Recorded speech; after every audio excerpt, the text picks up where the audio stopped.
Hello,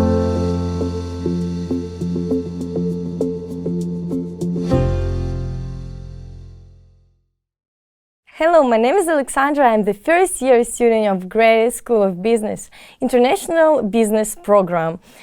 Today we have an interview with our English tutor, Elena. Introduce yourself, please. I heard a lot of good things about you. Hello, my name is Elena Bystrova.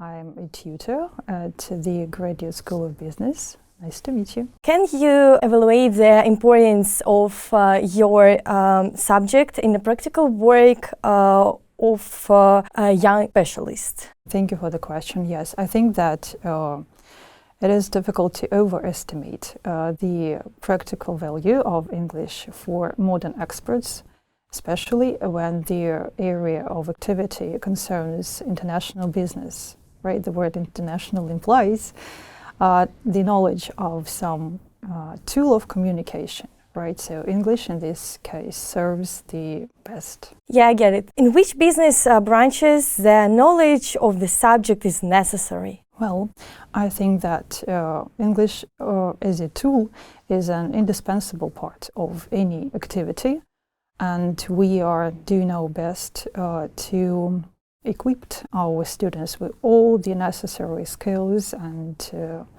abilities, all the necessary knowledge that can be applied in any sphere, right?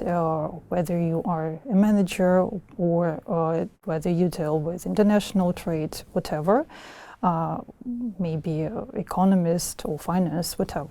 Right, so we are trying to cover all these spheres, and not only the business sphere, but our aspect is called, by the way, the general English, which implies that we are trying to prepare our students for basically all potential challenges that they might face in future. And now, starting with the academic environment, right, and then move into the business environment after the education. The Industrial Revolution reduces the importance of many professions, replacing them with digital technologies.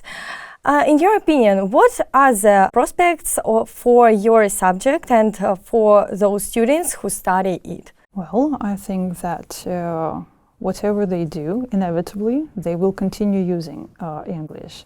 Even if they move to other countries, the non-English speaking countries, right? The knowledge of English will help them master new languages, right? But most importantly, every change that takes place in the society is reflected in the language. So we're basically trying to teach them to listen to what they read, to understand the changes, because every concept has a word, and every word reflects some concept. So when a new word arrives, some new vocabulary appears, we want them to understand what it means, what it implies, or most importantly, when some familiar vocabulary comes up in a new meaning, right? So we want them to understand what this new meaning might imply and what perspectives, what difficulties or what opportunities these changes might offer for them. Yeah, I understand you. Creatively speaking English is very important nowadays. Is it possible to study your subject by textbooks only, without attending lectures and seminars? Of course not, right? It is a practical aspect.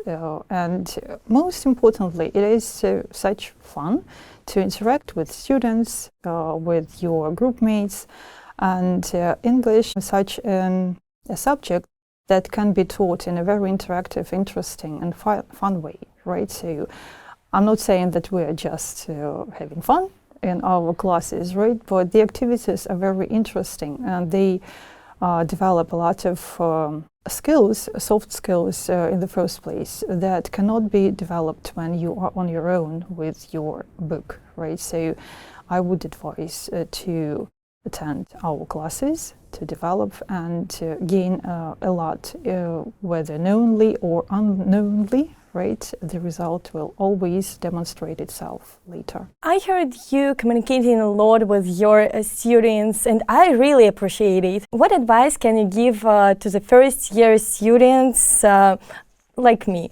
Okay. I would advise, firstly, come up to teachers, professors, and ask for advice, right? So asking questions is important. If students face difficulties, they should feel free to ask for our advice, ask for help. We are ready for that. Actually, we are waiting, we are expecting them to ask questions, expecting you to ask questions, right? And also time management. I think that when students after school suddenly find themselves with a lot of free time at their hands, they slightly misunderstand the way this time should be used, right? So I would advise to learn about time management before entering the university. That would be really helpful, I think. Thank you for your advices. And for the interview too. It was very interesting to meet you in person. Thank you, Alexandra.